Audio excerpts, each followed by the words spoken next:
Welcome to stage 4 of the Rallye du Maroc. Here is what happened today in the bikes.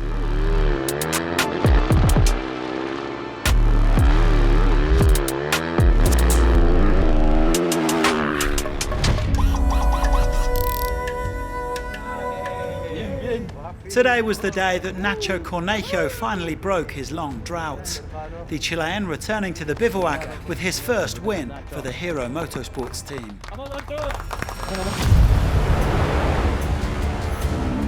Well, Nacho admitted that there have been lows and frustrations in recent months and that it's great to finally top a stage podium once again. After a difficult season, this will be a real confidence booster as we approach the Dakar, where he actually took his last stage victory back in 2024.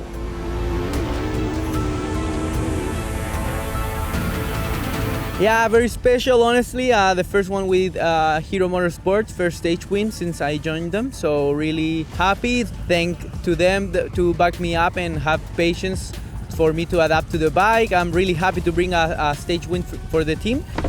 Hey, legend! Woo! Well done, dude! Finally, dude. Thanks, bro. Good job. Thank you. I'm so happy for you. You're part of this Good too, job, dude. huh? Thanks for everything. Best teammate. Well done. Thank you, dude.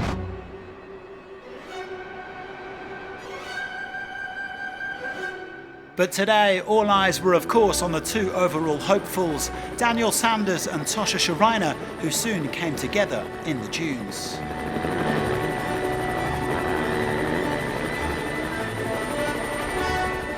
At this point, the Aussie had a virtual lead of more than 2 minutes, but a series of problems would swing the momentum in Schareina's favour.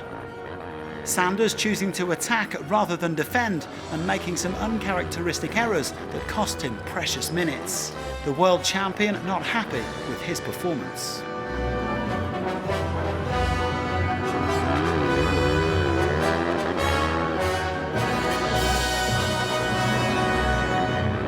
Wasn't a perfect day. I just made a lot of stupid mistakes and didn't ride the way I should have rode. Like, I felt good on the bike, but the mind was just somewhere else. And yeah, it's not how a champion should ride, and I'm not happy with how I rode. I let the team down and myself. So yeah, we lost the overall and we have to bounce back. Having already put a decent chunk of time into his rival, Schareina then recovered around a minute due to an issue with his roadbook tablet.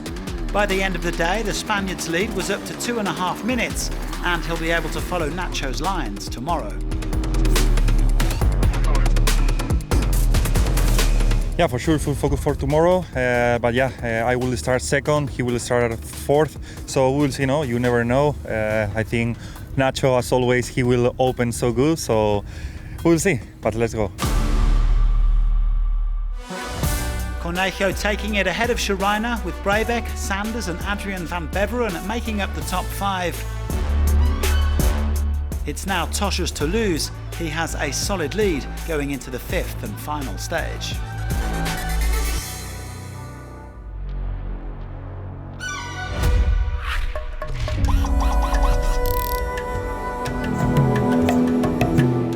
Well, things fell apart for Michael Doherty in Rally 2 today.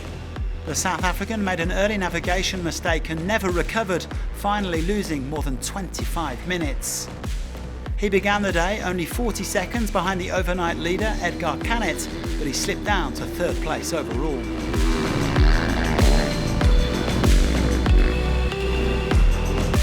His loss was Konrad Dąbrowski's gain. The Polish rider moved up to 2nd behind Canet after an absolutely brilliant showing.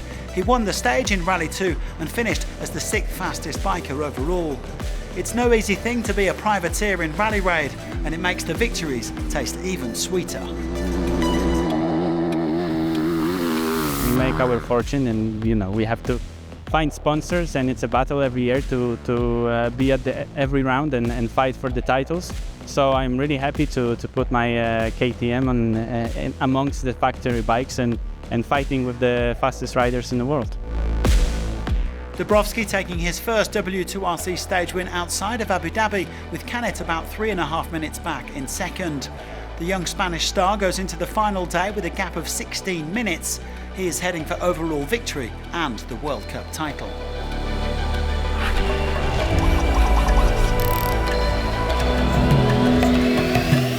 Noah Sankt stormed into the lead of Rally 3, putting 50 minutes into his compatriot and rival Thomas Oldos. The Frenchman had a nice smooth run, and he is now in a great position to win the class.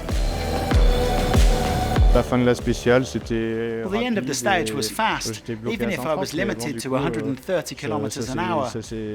But overall, everything went well, and I really didn't expect to take the lead, so I'm very happy. Sankt now leads Oldos by 10 minutes 25, with Carlo Cabini a long way back in third.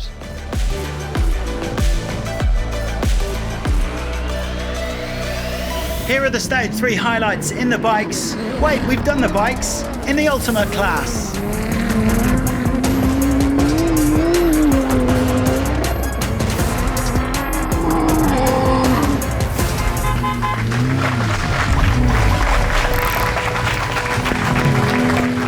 After his close shave on Stage 2, this time Nani got the win.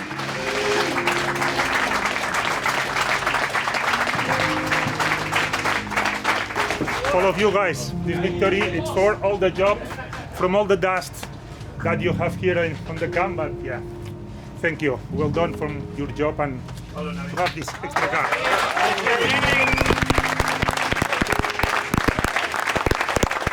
This is an amazing feeling, you know, it's not only for us. When you saw when I arrived, all the team, it's super happy, and I dedicate all this victory from all the members of the team, you know. Without them, this is not possible.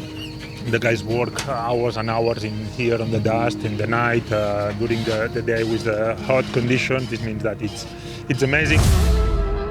Well, Nani Roma is certainly riding the Rally Raid roller coaster this week. He came from deep in the field today to take a memorable victory by just 44 seconds. The Spaniard said it was a tough old stage, especially with the dust from the cars in front, but by the end of it, he was back up to third place overall.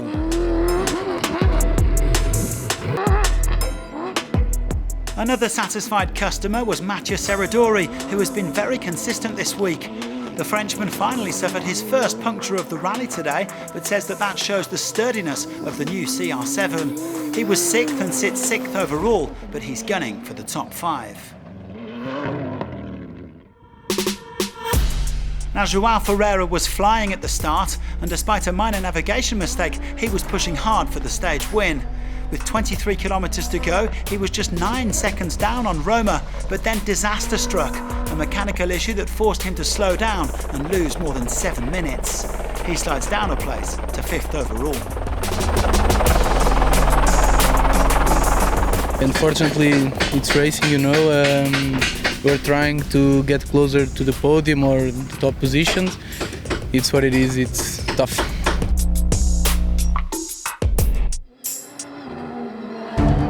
The battle for the World Championship title is going down to the wire. Nasser Al-Attiyah had a strong showing today, handling the big stones and the tough navigation to finish 4th. 20th overall after stage 1, he is now up to 4th and says that every single kilometre will count between now and the finish line. We are really happy, you know, to come back, you know, from where we start, and now we are fighting, you know, for the podium. It's very important. And yeah, tomorrow we need to have a really big push, and also road position will be good for us.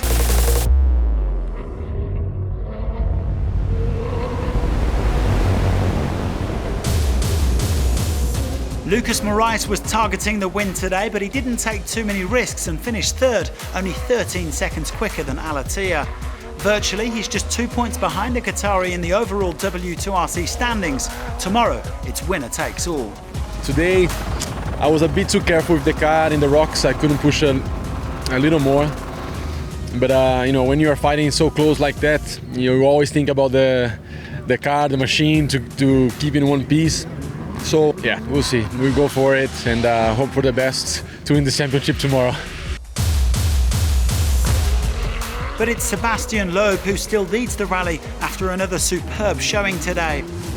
The Frenchman set off in 3rd place, and he soon overtook Seth Quintero, who wasn't far off the opener Henk Lattegen by the end.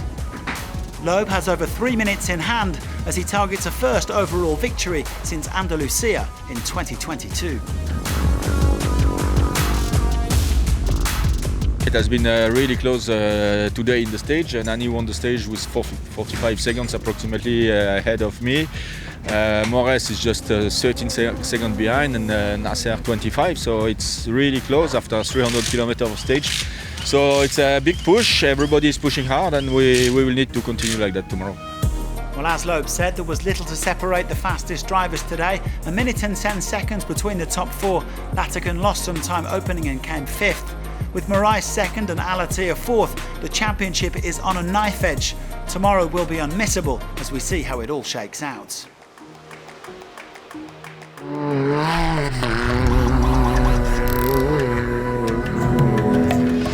Dania Akil made it back-to-back wins in the Challengers. The Saudi said her plan today was to stay 100% from start to finish, because as soon as you make even a minor mistake in this class, your rivals pounce. Another excellent showing to take the stage by over 5 minutes. It's Akil's BBR Motorsport teammate, Pau Navarro, who currently leads overall. Funnily enough, the Spaniard says he feels like he hasn't actually had a clean stage yet, but he'll go into the final stage with a 4-minute lead over Nicolas Cavigliasso. And if the Argentine runs into trouble, he still has a slim chance of W2RC glory. Coming to the rally, we knew that we were far away from Nico to win the World Championship, but still there's an option. I think the only thing that it's in our hands is to be first at the finish line, and that's what we will do. Akil leading in Abdulaziz Al-Kawari and Charles Munster, with Yassir Sayedan fifth after his mechanical woes yesterday. It's between Navarro and Cavigliasso for the win, with just 8 seconds separating Paul Spearings and Puk Klassen in the fight for third.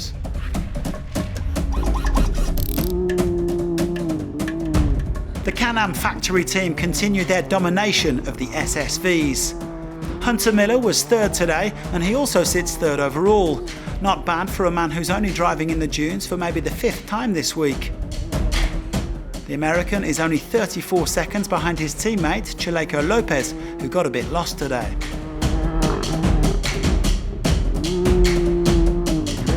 But there's no stopping this man right now. Jeremias Ferrioli enjoying his best day of the rally so far to secure the stage honours and increase his overall lead to nearly 15 minutes. We had a good pace, navigation was perfect, so we made a big difference in that. It was a fast day, a very tricky one. We're glad to make it here and still P1 in the overall, so one day to go. Former Dakar Quads winner Manuel Andújar was also inside the top 5 today, even if he is a long way back overall. Can-Am Factory are heading for a clean sweep, with their 4 crews locking out the top 4 overall.